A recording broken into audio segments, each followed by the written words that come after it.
Hello, my fellow chatterers and book lovers, and anyone else who's popped in because you're curious about what this is or you have got a bit lost. Welcome, everyone.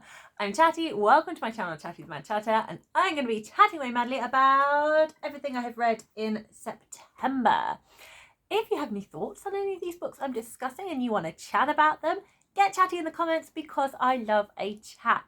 And if you're enjoying hearing me talk about books, or you think, you know what, well done you for putting a video out on BookTube, then why not give me a little like, or just encouragement for when I fumble over my words. That would also be very lovely. And if you like the vibe, you could consider subscribing. That would also be very nice. But if this, I'm really stumbling over my words today. I think it's time for some tea because I'm blah, blah, blah, blah. Hold on. Okay, a little bit on the hot side. Just about kind of like sipping bearable tea temperature. Okay, right, let's try all of that waffle again. Sort of. Yes, and if you don't enjoy my channel, that's absolutely fine. There are so many booktubers out there.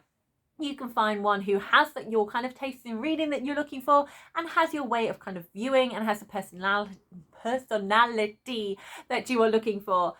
So, go and have a little search around. It's all good. Okay, I'm going to try not to talk too quickly. My brain is like going much, much faster than my mouth can form words. But I am feeling very excited. So this is like book therapy for me. It's one of the reasons why I like to do this. I get to air all of my thoughts and I kind of like get to document my reading journey, which is a lot of fun. Which is why I don't have to like go back and do old videos of things I've read, but I want to talk about the books I've read and tell you all my thoughts and feelings on them and share them with you. And also, so I have also got kind of like a log of that too, just because it makes me happy. So I still have the second part of July wrap up and the July stats to come out. But other than that, I'm now feeling pretty on top of everything, which is really exciting. And then I feel I'm going to be going back to just 2 videos a week rather than like a gap and then maybe 3 because I really wanted them to come out at that particular time, and it's all just a little chaotic, really. It's quite chaotic, and as much as I know that is my vibe, I would like to be slightly more organised and regulated because it will help me. Anyway, I have done a lot of waffling. So I'm wrapping up everything. So I usually like to do it in 2 parts, but I just haven't been able to. One of the reasons this time was because we can see a couple of chunkers. Well, if you can't see, I have a couple of chunkers here right at the beginning of my chronological order of books here. These 2 kind of destroyed me at the beginning of September. So I got to midway through the month and I was like, well, I've got 2 books I could talk about, but one of them is part of my magical readathon, and for the magical readathon I want to do like a specific kind of video per book, so it would then only be 1, which isn't that fun. So I thought I'd just wait till the end, but hopefully I can start doing chatting October with 1 and then another, so that I'm not having to do too much. So we will see how this all goes. So starting off, my first book that I read in September is Fool's Quest by Robin Hobb. First of all, appreciate the gorgeousness of the cover. It is the modern UK cover with the silver foil colours. We've got this beautiful crow here. Love the crow. And then we've got the lovely, I'm sure there's a proper name for this type of font, but it's like the medieval font where you have a little picture in the letter. It's all very pretty. And then on the back we have another crow feather, and on the spine we have a crow feather.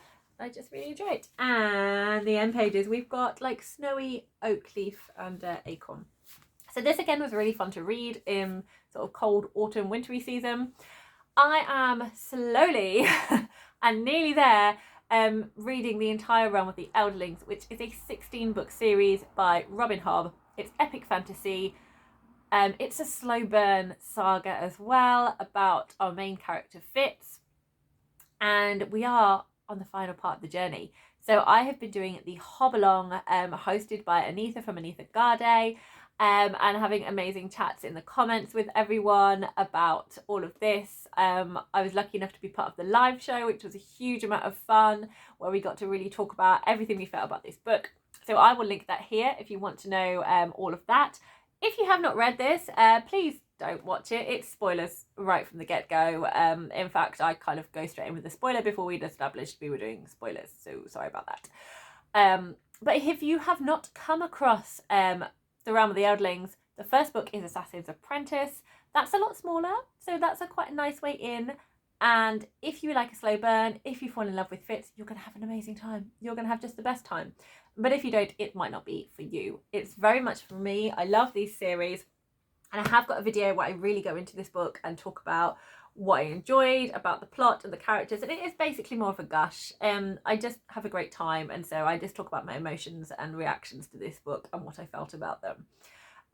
And I'm now going to be reading the final one, and I haven't picked it up yet because I think there's a part of me that's just holding off and doesn't want it to be over, and I think I'm a bit scared. So I need to kind of be in a good place to start that book, and I haven't done yet. It's a bit strange, but yeah. Anyway, I will link the Fool's Quest for more information, so you can go and look up here to hear all of my thoughts on Fool's Quest. Again, I do non-spoiler and then I go into spoilers, so it's very clearly signposted across the timestamps. That is the word I wanted. But had an amazing time reading this, and I'm intrigued to see where we go, and then it's the final one and it's done. Crazy. Okay, then next I read Demon Copperhead by Barbara Kingsolver. So I wanted to read this one anyway, just because I heard so many people talking about how much they really enjoyed it. I wanted to try one of the women's fiction books because I really enjoyed listening to people talking about them. Yes, I had FOMO, and I really enjoyed watching the plod along, and I really enjoyed by Charlie and Alice and Jem from Gem of Books. All of their channels will be linked in the description. And I also really enjoyed Nicole from Dusty Book Sniffers reading of all of their women's prize for women's fiction prize, women's writers. I can't even remember what it's called now, but I'm sure you know what I mean. If not, it'll be in the description. I enjoyed that, and hearing thoughts and people ranking them. And when my actual physical book club that I'm part of spoke about reading this one, I thought, great, that makes a lot of sense. So I'm sorry everyone, I didn't enjoy it. I liked the beginning. I was really interested in kind of almost like the commentary on social services, and I do enjoy a coming of age story. But then in the middle, it kind of, I lost my enthusiasm for it. I just felt like I'm done now. The story dragged in the middle. So Demon goes sort of through a few different living situations, and when he gets to the more permanent one, it just kind of lost my interest a bit in there. There were some things that I thought were interesting and exciting when we were talking kind of about the political stand of people underestimating people that live in, I'm not going to say it right because I think I'm getting, Appalachian. So yeah, the Appalachian sort of community and culture, they get called hillbillies, they get called rednecks, they get kind of dismissed and kind of people thinking they're backward. And so there was kind of a look at, what it is about them that makes them special and important. And this was said by sort of two teachers in here who were very kind of liberal and sort of progressive and trying to push the whole community forward. And I thought that aspect was fun, but we didn't really stay there. And I couldn't quite work out where Damon's kind of dip in character came from. I feel this should have been really emotional. I feel I should have been really engaged and pulled in and upset, and I was just like, what are you doing now? Okay. It just didn't move me. I just didn't really care, and I was just like, when are we finished yet? What's happening next? And characters that we met in the beginning were kind of pulled back into this one, but I couldn't quite work out all of their connections anymore. I was like, I didn't quite understand, do you care about these people, Demon? Are they important to you? Because at the beginning you had this lovely friendship, and now you're kind of just tolerating each other but not really gelling, and it just kind of made me sad. I'm like, I don't quite know what you're wanting me to feel here, because I just kind of feel like you don't care anymore. And yeah, and again for like some of the other characters in here, I just didn't quite, it didn't get the emotion. I was connected to them at the beginning, but I just got lost by this point. And so by the end, I was just like, I just really don't care. Just don't care. And I just had absolutely no emotional reaction to anything that kind of went on from the end of that. And it does feel a shame, because to start off with, I really enjoyed what was happening kind of with the social services kind of aspect of it all. And like, I felt angry.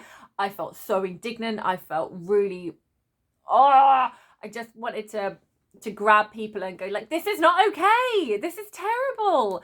You know, there was child abuse, there was emotional abuse, there was neglect, you know, absolute exploitation of the care system. And it was so ugly. It was awful, and it was amazing that Demon managed to kind of carry on.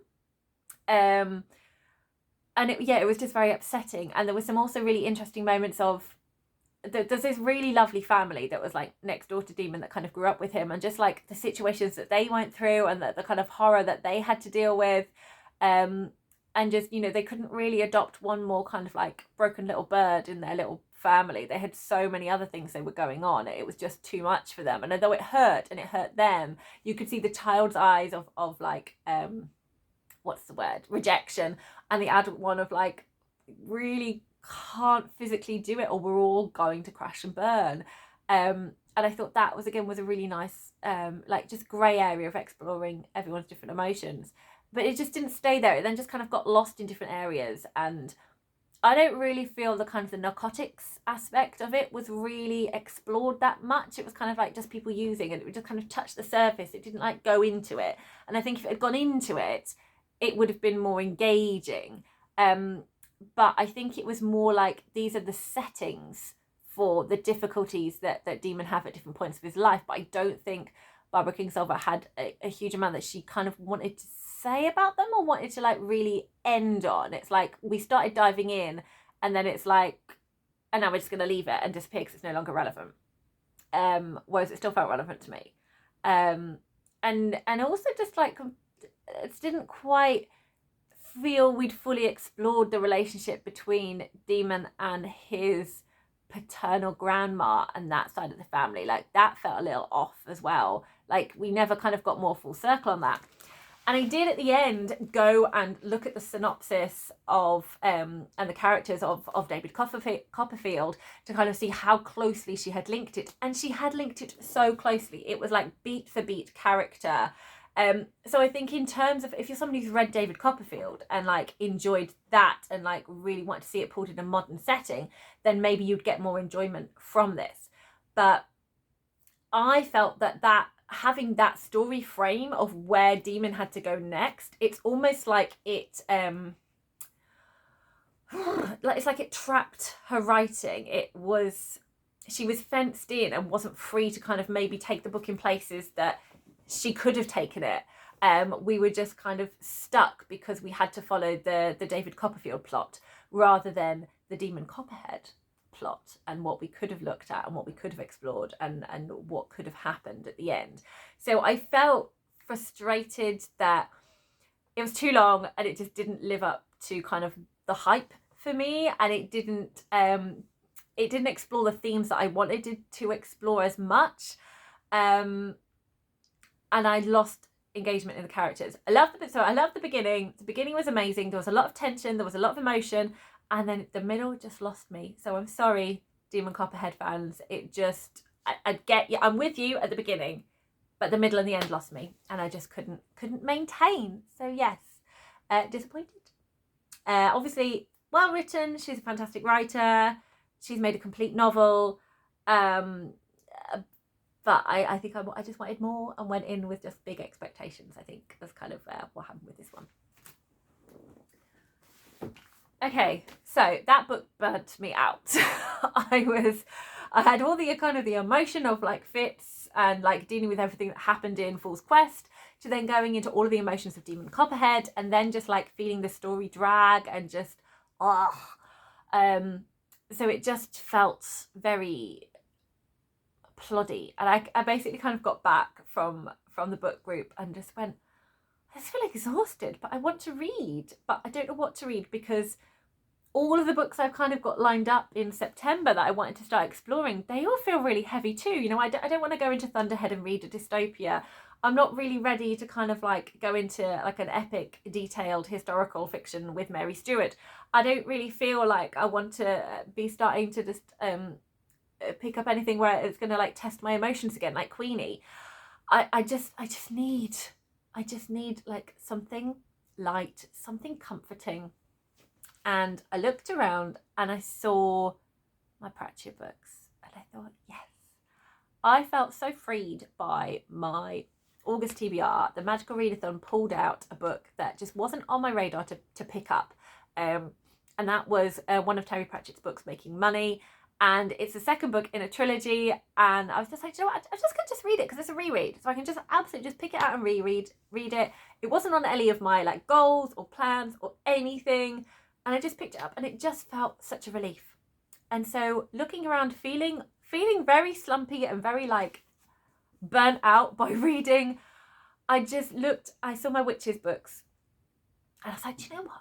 I just fancy picking up Lords and Ladies. It's the fourth one. I don't have to read it in a series. I've read it so many times before. And I just really feel in the mood for Lords and Ladies. So I'm going to read it. And I'm just going to read it. And so I did. So here is Lords and... I was like, why does that not look right in the camera? Because I had it upside down and back to front. This is Lords and Ladies. I treated myself to the beautiful hardback covers. They're called the Discwood Collection. Covers designed by Us Now, and the cover illustration is by Joe McLaren. It says Golanzas and Orion Books. So I'm not entirely sure who is the driving force behind these ones. It says Golanzas Printing in London. Just curious. I don't know if anyone else knows yet. Okay, so the Golanzas Publishing. That's these. Massive tangent. Anyway, I love these covers because these are some of my absolute favourite books, and I love my favourite books to be shown beautifully so that I can just have such a wonderful reading experience. And I really did. Like, this just feels so nice to hold in my hands. I love a hardback. It just feels really solid, feels really there. I love like the weight of it as I'm reading, the smoothness of the pages. I just have such a wonderful physical experience with this book as well. And every time I see it and just look at it, it just brings me a huge amount of joy. And of course, the story matches. So if you do not know Terry Pratchett, if you don't know Discworld, this is kind of more of like a folklore, sort of like the English, like fairy, not English, I shouldn't really say that because there are other kind of like Celtic vibes as well from Welsh and Scotland. So the sort of the British folk tale of like, you know, leaving milk out for the fae and just, you know, warding off magical interference. We don't want changelings, you know, beware of stone circles, all of those kind of superstitious things. You know, having like the really close village community where everyone knows everything. And, you know, old women will strip you down because they saw you, you know, they saw you into the world naked and can remember all of the things you've ever done. So you might think you're a man now, but actually you are reduced to child size in their eyes. So it's got all of that kind of culture going on. And it's just really enjoyable. But what makes these stories is the three characters, Granny Weatherwax, Nanny Og, and in this case, Margaret Garlick. So these are the three witches, the maiden, the mother, and the other one. And they all have very different styles of witchcraft. And though they all have their own way of doing things, there is an unspoken respect to a certain extent for everyone's different individual strengths. And that's what I really love, how they all are able to be strong in different ways. But generally, pulling the strings to a certain extent, you do have Granny Weatherwax, who isn't the head witch because witches don't hold with that sort of thing, but is. And like her bestie of a very, very long time, who's a very, very different character, who complements her perfectly, is Nanny Og. And the two of them together are just hilarious. And then you add in Margaret Garlick, who's this like new witch who wants to do it differently, who wants to like try different things with magic, who doesn't want it to be all superstition and headology, who wants to really help people and not be mean, but is also trying to not be a wet blanket. And I really just love all of the way the characters kind of play off each other and how this really works. And in here we also have very scary elves. Elves are terrifying. They look pretty, they look inviting, but actually they just want to hurt you and laugh while they do it. So you have all of this kind of, what is really wonderful is that there's definite, especially in the witches, is you have this concept of stories and the power of the story and what that does and how that helps with things and why stories are there in the first place and what they tell us about the world and what we forget and what we misinterpret and why things are the way they are. And I just love that. There's some wonderful funny characters. There's some links to A Midsummer Night's Dream in here as well, which is always fun. So I think we had Fairy Tales in the one before that, which was Witches Abroad, and the one before that, Weird Sisters. We had Macbeth links. In the next one we have opera links, and then in the final one you have Dracula links. And it's just so much fun to kind of see these different like ideas and things being played with in Discworld. So this was an absolutely wonderful, brilliant time. One of my favourite quotes from Granny Weatherwax is, I'm going to misremember it now. I'm going to see if I can find it. I didn't find it, but I remembered it. It's, I'm not lost, I'm directionally challenged. I love that so much. I love how Pratchett plays with words. I love the jokes. I love the humour. It just really helped. It was what I needed. It helped me ground myself again. It just gave me a wonderful break and a hug. And even though it's a comfort read, and even though it's like something I can just pick up and put down and not think about too much, it still explores really insightful topics in these books. Like there is satire, you're holding up humanity to explore it. And that's what Pratchett always seems to be doing, especially in the later books. Like, not quite so much in the early ones, but definitely in the later books. It's all about exploring human emotions, the way humans are, the way humans react to things, what we do, and can we find our inner strengths, and what's the right thing to do. So there is a lot of thematic explorations in here as well. Anyway, amazing time. It's the tonic I needed to carry on reading. And then continuing with that, one, wanting to finish off series, but two, just wanting to still kind of chill myself out again because I'm still feeling the burnout. I next read the final book in the Percy Jackson and the Olympian series, which is The Last Olympian by Rick Riordan. So this is the end of the first series of Percy Jackson and the Percy Jackson world. There are many books in the Percy Jackson world now. And excitedly, if you don't know, Disney are doing a TV series which has been approved of and Rick Riordan is involved in, and it's got cast just on their abilities to portray the character without any physical needs to be there. And I'm so excited. So is my son. We've watched the trailer several times and we cannot wait for December to see what it's going to look like. It's going to be so good. Anyway, it was so good to be back with Percy Jackson again. And this is the one I remember least of all the action and things that goes on in here. Its structure is quite different. It's not so much of going out on a quest and having lots of mini adventures. It is very much kind of more, we are dealing with the final prophecy in this book and taking a stand and exploring all of that and finding out where the characters need to end up. We're getting backstory as well about certain characters and why things are the way they are. And we also get to meet my favourite Greek deity in here. So we get to meet one of the goddesses who I really like. And this is kind of the book about why I like her. I don't want to say anymore because I don't want to spoil it. So that is fun. We also get... we are following the stories of... So characters that we have enjoyed before, they come back and we get to see them and we get to kind of see their journeys as well as Percy's journey. So all of that's great at kind of pulling it together and wrapping it up. And what I've really enjoyed about these books is the gods aren't painted as, being wise and all-knowing and correct. I really enjoy how, like the myths, you have their very much greyness, bullying, privileged positions that they abuse, and I like that they get called out for that behaviour. And I like that they're not completely trusted, and basically the heroes are kind of making the best of what they can, and it's a lot of fun. So I forgot how much I enjoyed this book. I knew I enjoyed it at the time. I wasn't sure if I still would, and I definitely did. I don't know if I love it more than Battle of the Labyrinth. I'm not sure. Possibly on the same sort of level as that one for me. But it was a brilliant end to the series. It just all kind of wrapped up with everything you needed from it. And yeah, had a great time. Then I felt able enough to pick up the book I really just wanted to read, to finish off my series. And once I started it, once I picked it up, it wasn't as bad in my head as I thought it was going to be.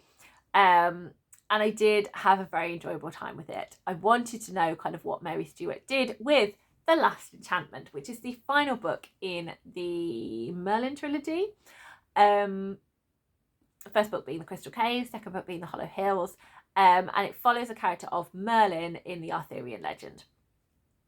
And I wanted to know kind of where the story went on from this, where Mary Stuart decided to end it, how she decided to work it, because I have really enjoyed throughout her use of the magic being a mixture of kind of sort of like a spiritual thing, and whether it is the Christian sort of like bits of Christian religion, or the mixture of the old Roman religion, or kind of like leftover bits from the Celtic and the pagan gods. It's all, I find that all really interesting. I also really love her historical detail in here. I think it's really well researched and really well written.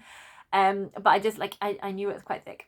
So it just felt like it was going to be quite heavy to pick up. But I had my rest with my other books.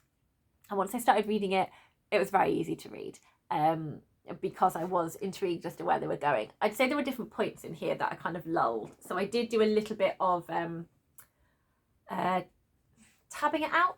So I this is 100 pages, this is the next 100 pages, and I'm kind of like splitting it up to splitting it up into manageable chunks, I think is kind of what I did.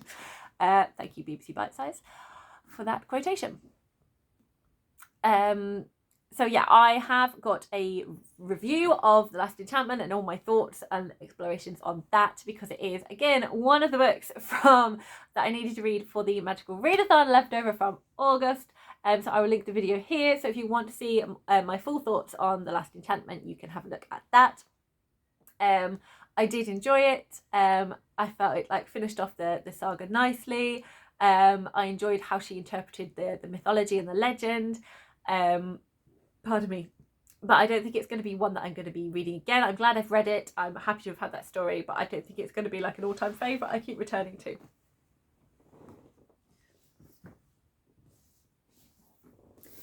And then being a little bit more light-hearted, I have a YA fantasy, and this was definitely what I needed. I was kind of reading this throughout the month, in the last 2 weeks, in kind of like little bits and pieces, because this is a buddy read that I did with Vidania from Vidania Silverscribe and Chloe from Phantom of the Pages.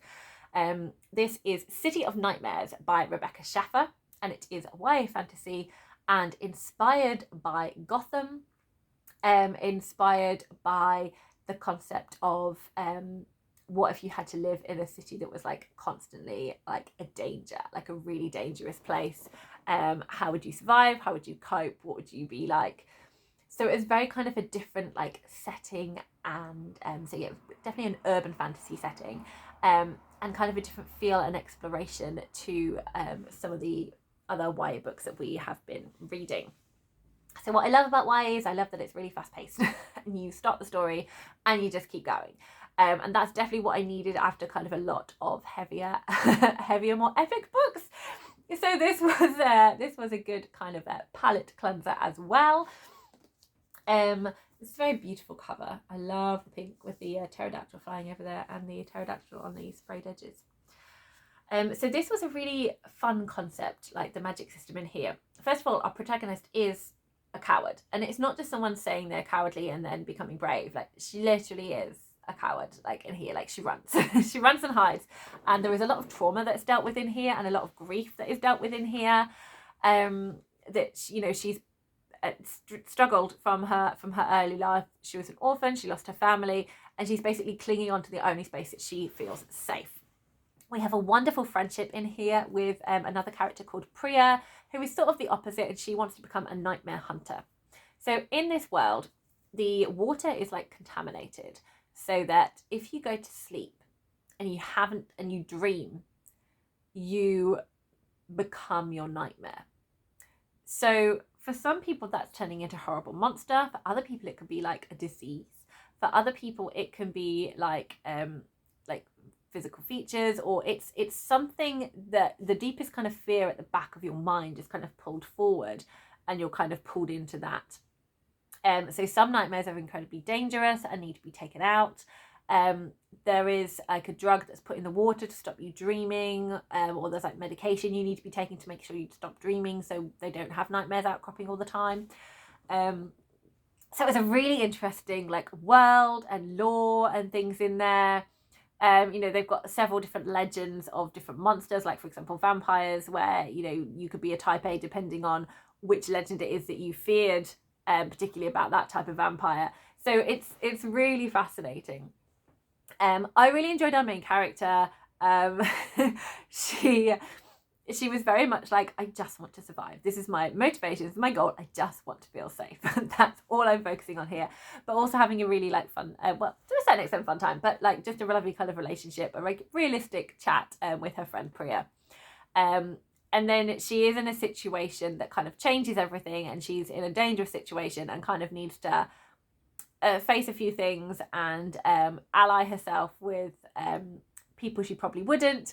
And then other things kind of unveiled, and there is definitely more corruption than was thought within this city, and that she is kind of exposed to and becomes a bit of a target of because of things that happen. So the plot was really intriguing. There's some lovely like slow burn friendships in here. There's some wonderful stuff about family. I had a great time with this book. I really enjoyed it, and I'm looking forward to reading the second one, which is due out soon, and I can't remember what that's called, but there is a second book due out soon. So I had a lot of fun with that one, especially like talking to Vidania and Chloe. We kind of read up to a section, stopped and chatted, and then we all read the next section, stopped and chatted. So that was a lot of fun, and we did all enjoy that one as well. So my final book is an audiobook. So I've actually started this book in July, and then had a very big library fine, and they cut off my audiobook abilities. So I kind of went through August with that audiobook, sorted out all my library fines, and then was able to pick it up again in September. So I have finally read, and so this is just a placeholder. I've just got it on the shelf as like, this is my 7th book here that I read. But I listened to the audiobook of The Space Between Black and White by Eswanswa Jane Goldsmith. So this is a non-fiction memoir where Eswanswa Jane Goldsmith talks about her life from her earliest memories of growing up in 1950s London, where she is in an all-white working class family, but she is black. So her mum is a single white woman, and her dad was a Ghanaian black man, and they met while they were studying, and for one reason or another her mum just had the baby by herself, and was accepted into the family, but she doesn't look like anyone else in her family. She doesn't look like anyone else in her street, and she is struggles her whole life with kind of like trying to find out her identity. There are so many people who make judgments, and she's constantly trying to work out who she is, where she comes from, like what does this mean for her, why do people treat her differently, why are people mean, and there's just a constant kind of exploration of identity. But amongst that, you see her strength. You see in this child the questions that she asks, and when she thinks something's unfair, and how she goes about taking a stand and trying to make things right. At a young age, she put on a play about her life to try and make it easier for her classmates to understand her and stop asking questions and to accept her. And all her class got involved, and they put this play on, and it's just like the chutzpah you'd need for that is just incredible. And, you know, she gets a lot of support from her family. She gets a lot of her political ideals from her white London family. And like her grandfather is a socialist, her mother is a feminist. So she has these really strong views and strong stances on a lot of things. And just hearing her talk about stuff, it's just incredible. This book, I had to kind of pick it up and put it down because there were moments of like, my brain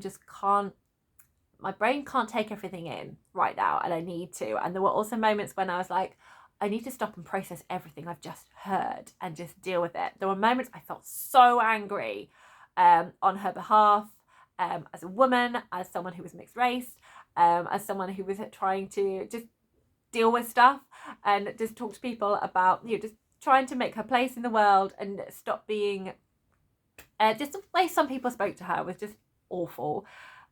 Just not understanding like where she was coming from or like what she needed. And there were very like lots of different kind of conversations that happened with her, and like she definitely appreciated people talking straight with her, and giving her information and giving her facts, but also she had a lot of empathy about how hard it might have been for people to talk to her about like the identity of her father and the difficulties and the emotions kind of involved, and just the strength of her mum of keeping a black baby when just having a baby out of wedlock itself was a big enough like taboo, and the fact that her pride of her mum is wonderful. But then she goes on and she grows up, and she makes connections with her African heritage and her father's family.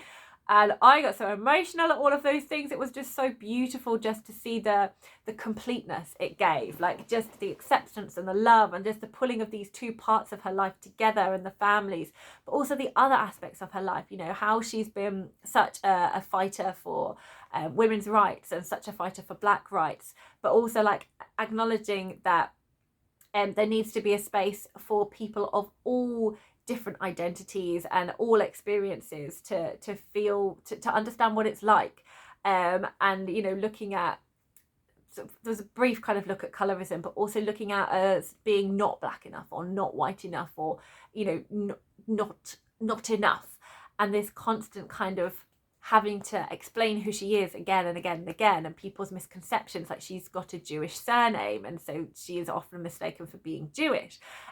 She's sometimes not believe that she's actually African or she's not actually British.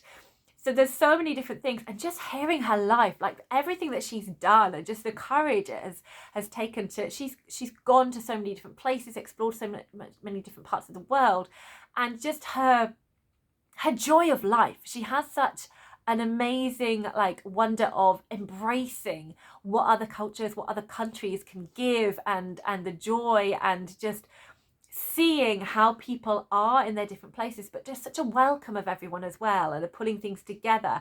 But a lot of it just coming back to like feeling, who is she? Like she's so many different things, and people can't always see that all at once, that sometimes she feels like a fraud, like she's betraying one part of her because of another part, and can't she just be all those things? And it's just fantastic. It's definitely one of those books, like Know My Name, that I read earlier in the year, where I want to own the physical copy. I loved my experience hearing it audibly, because it is also the audiobook is also done by S1, so Jane Goldberg as well.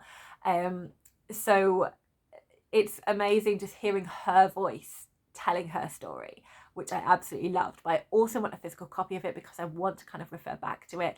And if you are looking, you know, it is October, it is Black History Month in Britain for definite, maybe in other places as well. But if you were wanting to read, and the theme, I know the theme is like sister solidarity. So if you're looking for a black voice to listen to and hear about, I absolutely recommend this book. It was just phenomenal. It's a big read, but it's broken up into lots of sections, so you can pick it up and put it down. But it was just amazing, just hearing her life, just the detail of her life and all the different emotions and the moments of joy and the moments of like lowness, like as it goes along. I had an amazing time with this book. It was a hard book to read. I definitely needed to take my time with it. I needed to pace myself with it, but I feel so happy having read it. And just the story is incredible. Just the story of her life. Honestly, I cannot recommend it enough. Go and read this book. It was brilliant. So that's everything I read in September. I have a couple of books I'm just going to mention that I started and they're going to kind of continue. So I'm also reading Neil Gaiman's Trigger Warning. I have read this much. So again, picking it up and putting it down when I feel in the right mood. It's very different kind of short bits of writing. I don't think it's a book that's aimed at me. I am not a horror reader or like a reader that wants like to be questioning or freaking out about certain stories. I can appreciate what Gaiman is doing and I appreciate kind of the storytelling aspect of it, but it's not like a story that I'm like, oh, that's a great story. I much prefer my stories. I need some sort of like, at least a bit of sweetness, if nothing else, to kind of hold on to at the end, to kind of hold me in, or like a character to kind of grip me. So short stories in themselves are not something that is necessarily my usual reading, something that I am drawn towards. It is more of a challenge, but this is for my Tatties Challenge. This is one of the books that was voted on the Goodreads Choice Awards as being one of the best fantasy books.